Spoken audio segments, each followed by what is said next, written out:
মেঘলা গত 24 ঘন্টায় Rajshahi medical college হাসপাতালে 55 জন রোগী হামের উপসর্গ নিয়ে চিকিৎসাধীন রয়েছেন। আর 5 জন রোগী সুস্থ হয়ে হাসপাতাল ছেড়েছেন এবং নতুনভাবে ভর্তি হয়েছেন 7 জন রোগী। হাসপাতাল কর্তৃপক্ষ বলছে একটি আইসোলেশন ওয়ার্ডে হামের উপসর্গ নিয়ে ভর্তি হওয়া রোগীদের চিকিৎসা দেওয়া হচ্ছে। সেখানে রাজশাহী সহ আশেপাশের যে জেলাগুলো রয়েছে সেখান থেকে ভর্তি হতে হামে আক্রান্ত হয়ে ভর্তি হওয়া রোগীদের চিকিৎসা কার্যক্রম চলছে। এর পাশাপাশি সেখানে জায়গার সংকুলন না হয় হাসপাতালে যে 200 বেডের শিশু ওয়ার্ড রয়েছে সেখানেও চিকিৎসা কার্যক্রম চলছে। তবে ভর্তির যে সংখ্যা সেটি বেশ কয়েকদিন থেকে কিছুটা কমেছে। সেই সাথে রাজশাহী মেডিকেল কলেজ হাসপাতালে মৃত্যু হারও কমেছে। আর রাজশাহী মেডিকেল কলেজের বাইরে উপজেলা যে স্বাস্থ্যকেন্দ্রগুলো রয়েছে সেখানেও অনেকেই হামের উপসর্গ নিয়ে ভর্তি হয়ে চিকিৎসা নিচ্ছেন। আমরা রোগীর স্বজনদের সঙ্গে কথা বলছি। অভিভাবকরা বলছেন যে হামের সংক্রমণ নিয়ে হাসপাতালে চিকিৎসাধীন থাকা শিশুদের যারা অভিভাবক রয়েছেন তারা চিকিৎসা ব্যয় মেটাতে হিমশিম খাচ্ছেন।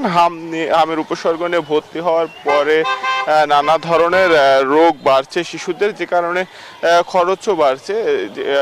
চিকিৎসা ব্যয় মেটাতে নানা ধরনের আর্থিক সংকট তৈরি হচ্ছে, যে কারণে হাসপাতাল থেকে সরকারিভাবে ওষুধ সহ অন্যান্য চিকিৎসা যে সরঞ্জামগুলো রয়েছে সেগুলো সরবরাহের তারা দাবি জানিয়েছেন। আমরা বিশেষজ্ঞদের সঙ্গেও কথা বলেছি। বিশেষজ্ঞরা বলছেন হামের উপসর্গ দেখা দেওয়া মাত্র হাসপাতালে নিয়ে আসতে এবং আইসোলেশন নিশ্চিত করতে। এই ছিল রাজশাহী মেডিকেল কলেজ হাসপাতাল থেকে সর্বশেষ। বরিশাল থেকে আরও খবর জানাতে যুক্ত হচ্ছেন সহকর্মী মিরন। মিরন, জানাবেন সেখানকার হামের পরিস্থিতি।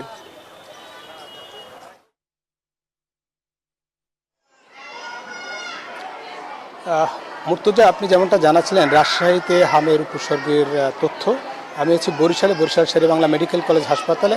আসলে হামের উপসর্গ বা হামের প্রাদুর্ভাব কিন্তু বরিশালে কমছে না, তবে আজকে একটু অপেক্ষাকৃত কম। বরিশাল শেরেবাংলা মেডিকেল কলেজ হাসপাতালে আমরা রোগীর সংখ্যা একটু কম আছে। তারপরেও যদি বলি এই ওয়ার্ডটিতে 56 জন শিশু কিন্তু ভর্তি আছে এবং যদি গতকালকের 24 ঘন্টার রিপোর্ট বলি 128 জন শিশু কিন্তু 3টি ওয়ার্ডে হামের চিকিৎসা নিচ্ছেন এবং গতকালকে এক শিশু মারা গেছে। বরিশাল শেরেবাংলা মেডিকেল কলেজ হাসপাতালে এ পর্যন্ত 34 শিশুর মৃত্যু হয়েছে হামের উপসর্গ নিয়ে বা হামে আক্রান্ত হয়ে। এছাড়া বরিশাল বিভাগে 46 শিশুর মৃত্যু হয়েছে, তার মধ্যে বরিশাল মেডিকেল কলেজ হাসপাতালে 34, ভোলাতে 7, বরগুনাতে 1, পিরোজপুর 2 এবং ঝালকাঠিতে 2 জন শিশুর মৃত্যু হয়েছে। মৃত্যুর সংখ্যা বাড়ছে এবং একই সঙ্গে কিন্তু সংখ্যা বাড়ছে, হামের উপসর্গ বাড়ছে। যদিও আজকে বরিশাল শেরেবাংলা মেডিকেল কলেজ হাসপাতালে গত যে কোনো সময়ের চেয়ে আজকে রোগীর সংখ্যা কিন্তু অপেক্ষাকৃত কম এবং পা ফেলার জায়গাটা আজকে আছে এবং স্বস্তির জায়গা বলতে পারি। এরকম অবস্থায় থাকার কথা এবং এরকম থাকলেই স্বস্তি ফিরবে, এমনটাই বলছেন চিকিৎসকরা। তারপর চিকিৎসকরা বলছেন যদি হামের উপসর্গ দেখা দেয় সঙ্গে সঙ্গে যেন চিকিৎসকের পরামর্শ নেন এবং দ্রুত হাসপাতালে ভর্তি হন। আমরা আজকে যেমন দেখছি যে বরিশাল শেরেবাংলা মেডিকেল কলেজ হাসপাতালে যেমন আছে, একই সঙ্গে বরিশালের যে 200 শয্যার যে হাসপাতাল, জেনারেল হাসপাতাল, সেখানেও কিন্তু হাম আক্রান্ত রোগীদের বা শিশুদের ভর্তি আছে এবং তারা সেখানে চিকিৎসা নিচ্ছেন।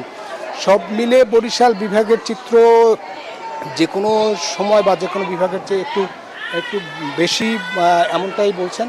তারপরও সতর্ক থাকার পরামর্শ দিচ্ছেন। টিকা যারা দেয়নি তাদেরকে টিকা দেওয়ার জন্য বলছেন চিকিৎসকরা। এই ছিল বরিশাল থেকে আমার কাছে হামের সবশেষ তথ্য।